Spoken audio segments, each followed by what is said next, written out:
My name is Margaret, and I'm 58 years old. For most of my life, I believed that no matter what happened, a mother's love could overcome anything. I thought the bond between my son and me was unbreakable, forged through years of sacrifice and devotion after his father died in Afghanistan when Tyler was just 12. But sometimes the people we trust most are the ones who hurt us deepest.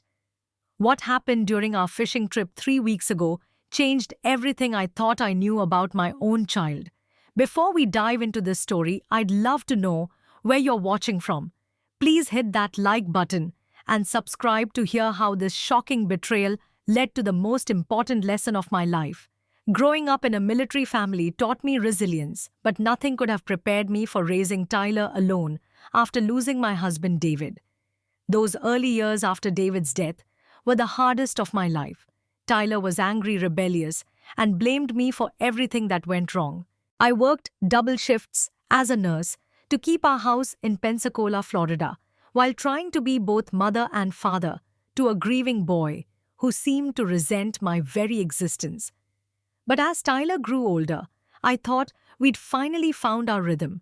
He graduated from Florida State, got a decent job at a local marketing firm, and seemed to be building a life for himself. However, over the past 2 years, I'd noticed changes that worried me.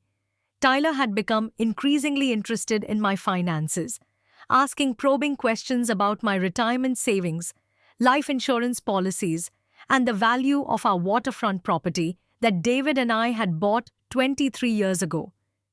At first, I attributed his curiosity to normal adult concerns about family security. After all, at 28, it made sense that he'd think about the future. But the questions became more frequent and specific. He'd bring up hypothetical scenarios about what would happen if something happened to me, always with that casual tone that didn't quite mask the underlying intensity in his eyes. The red flags became impossible to ignore. When Tyler started suggesting I update my will, he'd found a lawyer, he said, someone who specialized in estate planning and could make sure everything was in order. When I mentioned that I already had a perfectly good will, Tyler grew agitated, insisting that laws had changed and my old documents might not be valid anymore. The pressure felt constant, wrapped in the guise of a concerned son looking out for his mother's interests. Money had always been tight, but lately Tyler seemed to be struggling more than usual. He'd moved back in with me 6 months ago, claiming it was temporary while he saved for his own place. But instead of saving, he seemed to be spending more recklessly than ever. Designer clothes appeared in his closet. Expensive electronics showed up in his room, and he'd bought a brand new truck that cost more than I made in 8 months. When I gently asked about his finances, Tyler would deflect or become defensive, claiming his business was doing better than ever. But I'd see the credit card bills piling up on his desk, the late notices that arrived daily, and the increasingly desperate phone calls from creditors that he'd take in private. The stress was eating at him, and I could see it in the way his jaw would clench whenever money came up in conversation, in the way his hands would shake slightly when he thought I wasn't looking. Despite everything, I still believed in my son. I told myself that his financial troubles were temporary, that the pressure he was putting on me about my will came from a place of love and concern. I convinced myself that what he needed wasn't lectures or ultimatums, but understanding and support. So when Tyler suggested we take David's old fishing boat out for a weekend trip, just the two of us, I saw it as an opportunity to reconnect, to bridge the growing distance between us that I'd been trying so hard to ignore. The suggestion came on a Thursday evening over dinner. Tyler had been unusually quiet all week, spending most of his time on phone calls that ended abruptly whenever I entered the room. But that night, he seemed different, almost nostalgic as he looked through old photo albums and talked about memories of fishing with his father. David had been an avid fisherman, and our 22-foot Boston whaler had been his pride and joy. After his death, I'd kept the boat maintained, but rarely used it. The memories were too painful, and handling a boat that size alone felt overwhelming. But Tyler had grown up on that boat, learning to fish and navigate the Gulf waters under his father's patient guidance. Mom, I've been thinking. Tyler said, his voice carrying a warmth I hadn't heard in months. We should take the boat out this weekend. Head out to Dad's old fishing spot near the oil rigs. Remember how he used to say the red snapper out there were the best in the Gulf? The invitation caught me off guard. Tyler hadn't shown interest in fishing since high school, and he certainly hadn't expressed any desire to spend quality time together recently. But something in his tone, a softness that reminded me of the little boy who used to crawl into my bed during thunderstorms, made me hopeful. That sounds wonderful, I replied, though a small voice in the back of my mind whispered warnings I chose to ignore. It's been too long since we've done something together. As we planned the trip, I noticed Tyler's insistence on specific details that seemed unusual. He was adamant that we go alone, suggesting we not tell anyone about our plans. When I mentioned inviting my neighbor Bob, who was an experienced fisherman, Tyler became agitated, claiming he wanted this to be a private mother-son experience. He also insisted we head out early Saturday morning and stay overnight, anchoring near the rigs where David used to take us when Tyler was young. Friday night, I packed our supplies with growing excitement. Despite the lingering unease I couldn't quite shake, Tyler seemed almost manic in his preparations, checking and rechecking equipment, studying marine weather reports with unusual intensity, and making sure our emergency beacon was functioning. At the time, I interpreted his thoroughness as responsible planning, but looking back, I realized he was ensuring he knew exactly how to disable our safety equipment when the time came. I prepared Tyler's favorite foods for the trip, remembering how much he'd loved my homemade sandwiches during our family fishing expeditions years ago. I packed extra sunscreen, first aid supplies, and warm clothes for the cool Gulf night. Tyler watched me pack with an expression I couldn't read, something between anticipation and guilt that flickered across his face whenever he thought I wasn't looking. That night, I barely slept. Part of me was excited about reconnecting with my son, but another part felt an inexplicable dread that I attributed to being nervous about handling the boat after so many years. I checked the weather 3 times before bed, confirming that Saturday would be perfect for fishing, calm seas and clear skies stretching into the weekend. Tyler was already awake when I got up at 5 a.m., loading the last of our gear into the truck. He seemed energetic, almost euphoric, chatting about memories of fishing with his father and expressing excitement about creating new memories together. His mood was infectious, and by the time we reached the marina, I'd convinced myself that this trip was exactly what we needed to repair our relationship. The morning air was crisp and salty as we prepared the boat at the marina. Tyler handled the pre-departure checks with a competence that surprised me, inspecting the engine, testing the radio, and verifying our navigation equipment with professional efficiency. He seemed to know exactly what he was doing, moving with purpose and confidence that reminded me painfully of his father. As we motored out of the harbor, Tyler was more talkative than he'd been in months. He pointed out landmarks along the coast, shared stories about fishing trips he'd taken with friends, and asked detailed questions about my childhood in coastal Georgia that felt genuinely interested rather than probing. For the first time in years, I felt like I had my son back. The boat ride to our destination took about 90 minutes, heading southeast toward the oil platforms that David had always claimed attracted the best fish. The water was unusually calm for November, with gentle swells that rocked the boat in a soothing rhythm. Tyler handled the navigation expertly, using both GPS and the traditional markers his father had taught him to identify the prime fishing locations. But as we moved further from shore, I began noticing small details that troubled me. Tyler had insisted I not bring my cell phone, claiming that being disconnected was part of the experience. He'd also disabled the boat's radio, telling me it was broken and needed repair, though I distinctly remembered having it serviced just 2 months ago. When I questioned these things, Tyler deflected with jokes and stories, keeping the mood light, while systematically isolating us from any means of communication.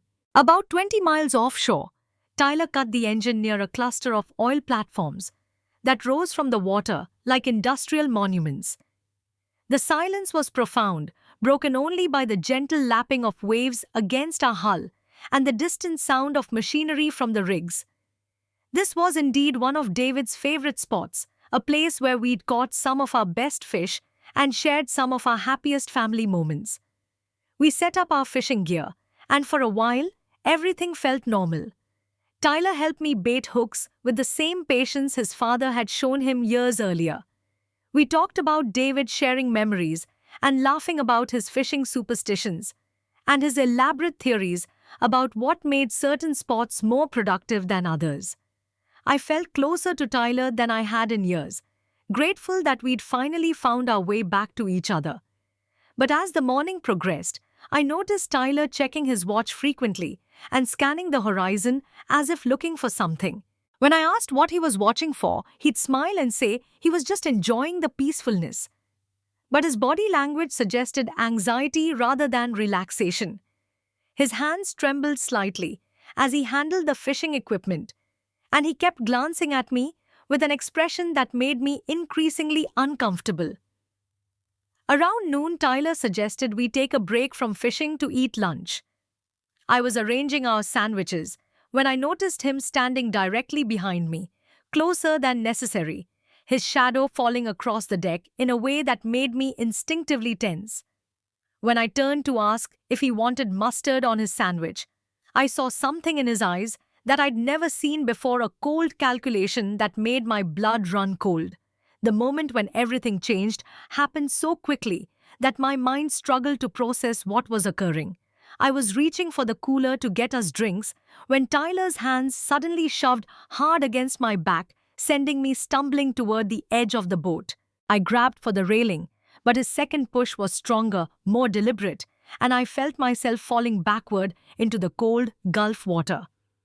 The shock of hitting the water knocked the breath from my lungs, and for a terrifying moment, I couldn't tell which way was up. The water was deeper and colder than I'd expected, and my clothes immediately became heavy, dragging me down as I fought to reach the surface. When my head finally broke through, gasping and disoriented, I looked up to see Tyler standing at the boat's edge, watching me with an expression of calm satisfaction that chilled me more than the water. "Tyler!" I screamed, treading water frantically as the boat's engine roared to life. "What are you doing? Help me!" But instead of throwing me a life preserver or extending a hand, Tyler leaned over the railing with a smile that contained no warmth, no recognition of our relationship, nothing but cold pragmatism. His next words hit me like physical blows, each syllable delivered with deliberate cruelty. "Say hello to the sharks, Mom." He called out, his voice carrying easily across the water.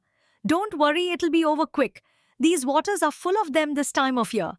I couldn't believe what I was hearing. This was my son, the child I'd raised, sacrificed for, loved unconditionally, through every mistake and disappointment. Yet here he was deliberately leaving me to die in 20 feet of Gulf water, 20 miles from the nearest shore. The realization hit me harder than the cold water, a devastating understanding that the person I trusted most in the world had planned my murder. "Tyler, please," I shouted, swimming desperately toward the boat as he prepared to leave. "I'm your mother. How can you do this?" He paused for a moment, and I thought perhaps some shred of humanity remained, some memory of the love we'd shared. But when he looked at me again, his expression held only impatience, as if I were an annoying obstacle he needed to remove from his path. "You're worth more to me dead than alive," he said matter-of-factly, checking his watch as if he had appointments to keep. "The insurance money, the house, everything. I'm tired of waiting for you to die naturally."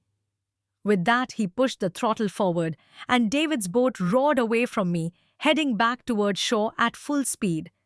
I watched it disappear, taking with it any hope of immediate rescue, and leaving me alone in the vast expanse of the Gulf of Mexico with nothing but my wits and the survival skills David had insisted on teaching me during our military marriage.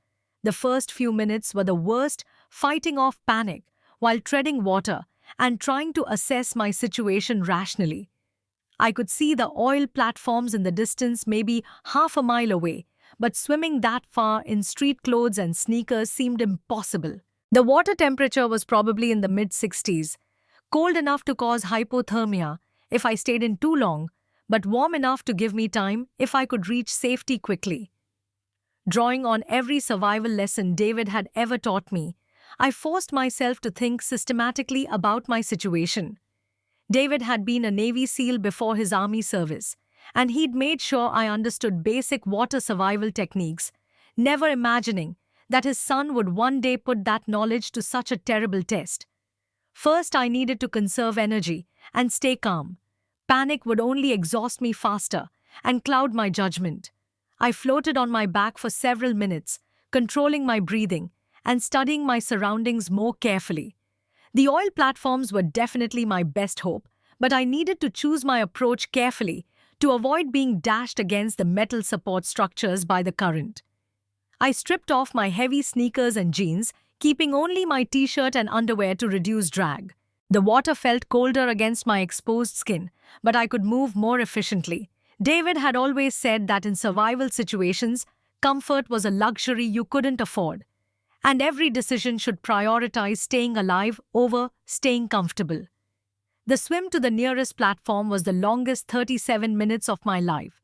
I used a combination of breast, stroke and backstroke to conserve energy, stopping periodically to float and rest while checking my progress. The platform grew larger gradually, its massive steel legs rising from the water like the pillars of some industrial cathedral. Climbing onto the platform was nearly impossible with my exhausted muscles, but adrenaline and desperation gave me strength I didn't know I possessed. The metal ladder was slimy with algae and barnacles that cut my hands, but I pulled myself up, rung by painful rung, until I collapsed onto the platform's lower deck, shivering and gasping, but alive. The platform was automated, with no workers present, but it provided shelter and a place to rest while I planned my next moves. I found a maintenance shed with emergency supplies, including fresh water, basic first aid equipment, and most importantly, a marine radio that I hoped might still function. David had taught me basic radio protocols, and I spent the next hour trying to raise the Coast Guard or any passing vessels. My calls went unanswered initially, but I kept trying, knowing that persistence was often the difference between rescue and death in survival situations. I also used the time to treat my cuts from the barnacles and ladder, knowing that infection could be as deadly as exposure in my current situation. On my second day on the platform, I finally made radio contact with a shrimp boat working the area. The captain, a weathered Cajun man named Paul Broussard, was initially skeptical of my story about being stranded, but something in my voice convinced him to alter course and investigate. When he saw me waving from the platform, exhausted and sunburned, but very much alive, he immediately contacted the Coast Guard and prepared to take me aboard. Paul was a godsend, providing medical attention, warm clothes, and most importantly, agreeing to keep my rescue quiet until I could decide how to handle the situation with Tyler. He understood family complications, he said, and was willing to give me time to think through my options before involving authorities. During the 6-hour boat ride back to port, I had time to process what had happened and plan my response. Tyler had tried to murder me for my money, probably thinking my death would look like an accidental drowning during a fishing trip gone wrong. He would play the grieving son, collect my life insurance, sell the house, and start fresh with no debts and a substantial inheritance. But Tyler had made several crucial mistakes. He'd assumed I was helpless without him forgetting that I'd been a military wife who'd learned to handle emergencies independently. He'd also underestimated my survival skills and determination. Most importantly, he'd revealed his true nature in a way that I could never forgive or forget, crossing a line that made any future relationship impossible. Paul dropped me at a private dock owned by his cousin, allowing me to return home without going through the main marina where Tyler might hear about my rescue. I spent the trip planning carefully, knowing that my next moves would determine whether Tyler faced justice for his attempted murder or managed to escape consequences entirely. First, I needed to gather evidence of Tyler's financial desperation and his recent interest in my assets. I suspected that if I looked carefully enough, I'd find proof that he'd been planning this for months, maybe even longer. I also needed to document my injuries and gather witness testimony about Tyler's behavior leading up to the fishing trip. When I reached our house, I was relieved to find it empty. Tyler's truck wasn't in the driveway, and from the looks of things, he hadn't been home since our departure Saturday morning. I suspected he was probably establishing an alibi, making sure he was seen around town before reporting me missing and launching a fake search and rescue operation. I used my spare key to enter quietly, then began systematically searching Tyler's room for evidence of his financial troubles and his interest in my estate. What I found was worse than I'd imagined. Hidden in his closet were detailed printouts of my bank statements, insurance policies, and property assessments. He'd also researched Florida inheritance laws and the probate process, clearly planning for my death with methodical preparation. Most damning was a folder containing correspondence with a life insurance company inquiring about how quickly death benefits would be paid and whether additional coverage might be available for someone my age. The date showed he'd been researching this for at least 6 months, meaning his recent kindness and interest in family bonding had all been calculated manipulation. I photographed everything with my digital camera, making sure to capture dates and details that would be crucial for legal proceedings. I also called my longtime friend and attorney, Sarah Martinez, explaining the situation and asking her to meet me immediately. Sarah had handled David's military benefits and my estate planning for years, and I trusted her completely. Sarah arrived within an hour, bringing with her a private investigator she'd worked with on family law cases. Together, we documented my injuries, recorded my detailed account of the attempted murder, and began building a case that would ensure Tyler couldn't escape justice. The hardest part was accepting that my son had genuinely tried to kill me. As a mother, every instinct screamed that there must be some explanation, some misunderstanding that could make sense of his actions. But the evidence was overwhelming, and Sarah helped me understand that denying reality would only put me in more danger. We decided to wait for Tyler to return home, giving him enough rope to hang himself by letting him proceed with his planned charade of concerned son reporting his missing mother. Sarah positioned her investigator nearby to witness Tyler's performance, while I hid in the guest bedroom to record any conversations that might further incriminate him. Tyler returned Sunday evening, exactly when Sarah predicted he would. I heard him enter the house, calling out for me with what sounded like genuine concern to anyone who didn't know better. When I didn't respond, he began making phone calls, starting with my closest friends and gradually working toward what would obviously be a call to the police. From my hiding spot, I listened to him practice his story, refining his account of our fishing trip and my supposed accidental fall overboard. He rehearsed the grief-stricken son routine, even managing to work up some tears as he prepared to report my disappearance. The performance was chilling in its calculated emotion and attention to detail. When Tyler finally called 911 to report me missing, Sarah and the investigator were recording everything. His story was smooth and believable, painting a picture of a tragic accident during a mother-son bonding experience. He described desperately searching for me after I'd slipped, while handling a large fish, diving repeatedly until exhaustion forced him to return to shore for help. I waited until Tyler finished his police report and the initial search preparations were underway before making my presence known. The Coast Guard had already been notified and was organizing a search and rescue operation exactly as Tyler had planned. But instead of the grateful community rallying around a grieving son, Tyler was about to face the shock of his life. I emerged from the guest bedroom just as Tyler was hanging up with the police dispatcher, his face still wearing the mask of worried son that he'd perfected over the past day and a half. When he saw me standing in the hallway, very much alive and clearly aware of what he'd done, The mask slipped completely. The color drained from Tyler's face as if someone had opened a valve. His mouth fell open, and for a long moment he seemed incapable of speech. I could see his mind racing, trying to process how I'd survived and what my presence meant for his carefully constructed plan. "Hello, Tyler," I said quietly, my voice steady, despite the adrenaline coursing through my veins. "Surprised to see me?" "Mom," he stammered, his voice cracking like a teenager's. "How did you? Where have you been? I've been looking everywhere for you. I thought you drowned when you fell off the boat."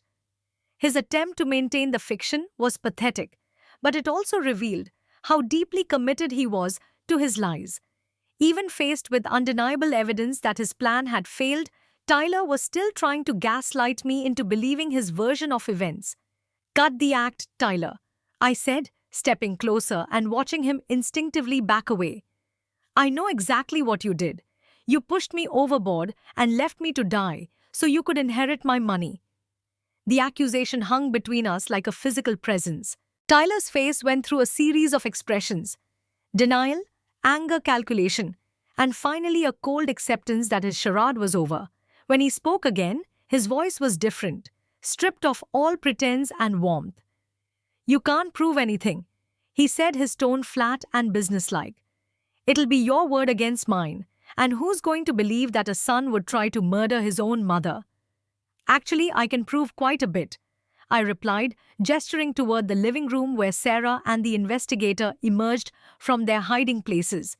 "We've been recording this entire conversation, and we've already gathered evidence of your financial problems and your research into my assets."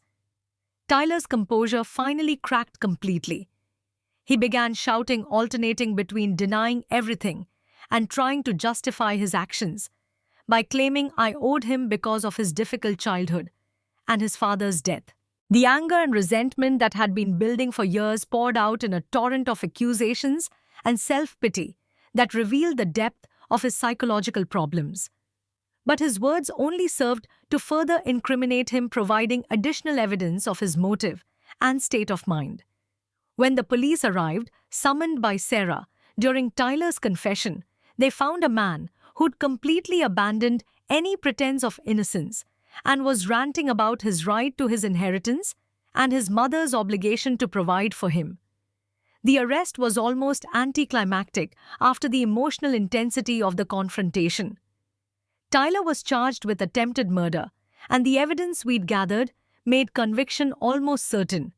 As the officers led him away in handcuffs, Tyler looked back at me with an expression of pure hatred that finally killed any remaining hope I might have harbored for reconciliation. Watching my son being arrested for trying to murder me was the most heartbreaking moment of my life, worse even than losing David. At least David's death had been an honorable sacrifice in service to his country. Tyler's actions were pure selfishness and greed, a betrayal that poisoned every happy memory I had of his childhood and our family. The months that followed were the darkest period of my life, even more challenging than the immediate aftermath of David's death.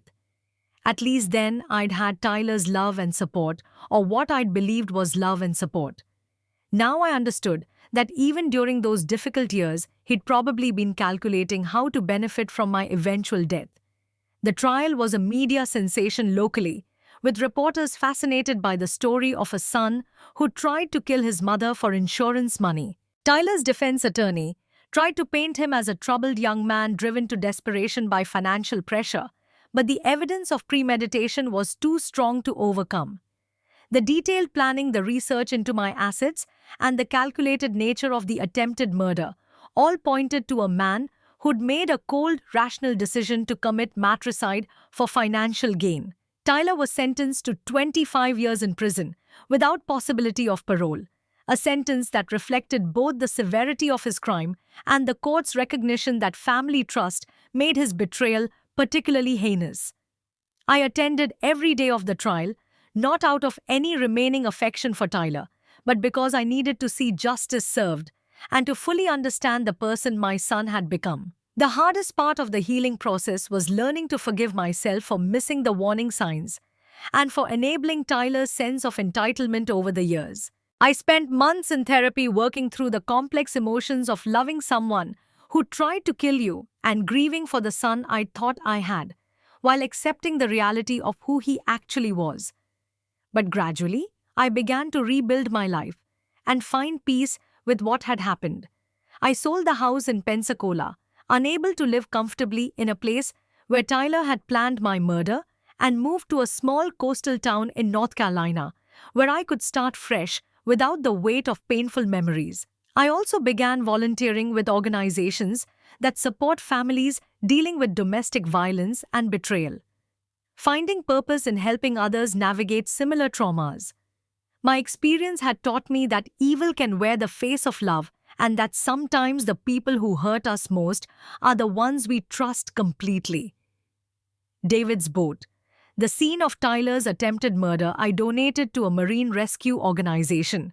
I couldn't bear to keep it, but I wanted it to serve a purpose that honored David's memory rather than allowing it to remain a reminder of Tyler's betrayal.